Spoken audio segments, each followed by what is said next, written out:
Antagonizing their ally, the DMK, has put the UPA in a precarious situation. The government is now struggling to keep their head over water with added dependence on the Samajwadi Party and the BSP.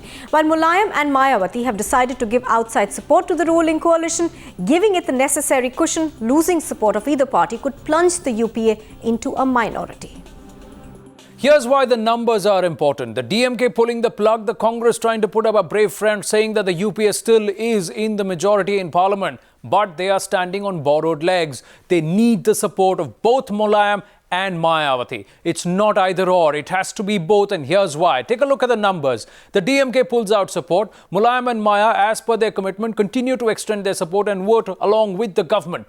That's when the numbers stack up comfortably in favor of the UPA, because 277 well clear of the majority of a halfway mark of 270 out of a total of 540 seats. Where's the trouble? The UPA falls under trouble if either Mulayam or Mayawati back out. This is the second scenario where the Samajwadi Party pulls out and votes against the government. What happens? UPA clearly in the minority with just 255 in the House. Very, very critical and trouble for the UPA. Let's flip the scenario now. This time around, it's Mayawati who's upset and decides to vote against the UPA. But the Samajwadi Party continues to support. It cannot be a situation of either or, because this time again, the number comes around to 256. Still not above the halfway mark. Now, the scenario where both the Samajwadi Party and the BSP abstain.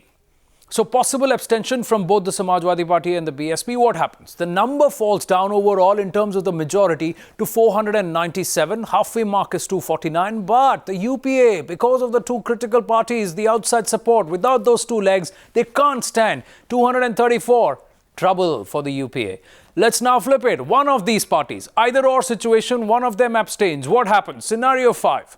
A possible abstention from the Samajwadi Party, and the number, the halfway mark, comes down to 518.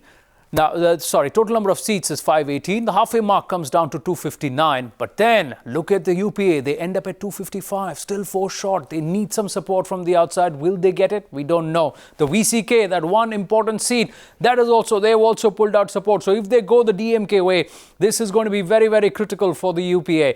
The final scenario, Mayawati abstains, Samajwadi Party votes, but then even then they are short of the halfway mark by about 4 seats. So they will have to make up the numbers, do some jugglery, and also further compromises as far as the government is concerned in order to stay afloat and to have a majority in both the houses. So either ways, it is M plus M that is all important. That is the lifeline on which this UPA government is banking on if the DMK does in fact pull the plug.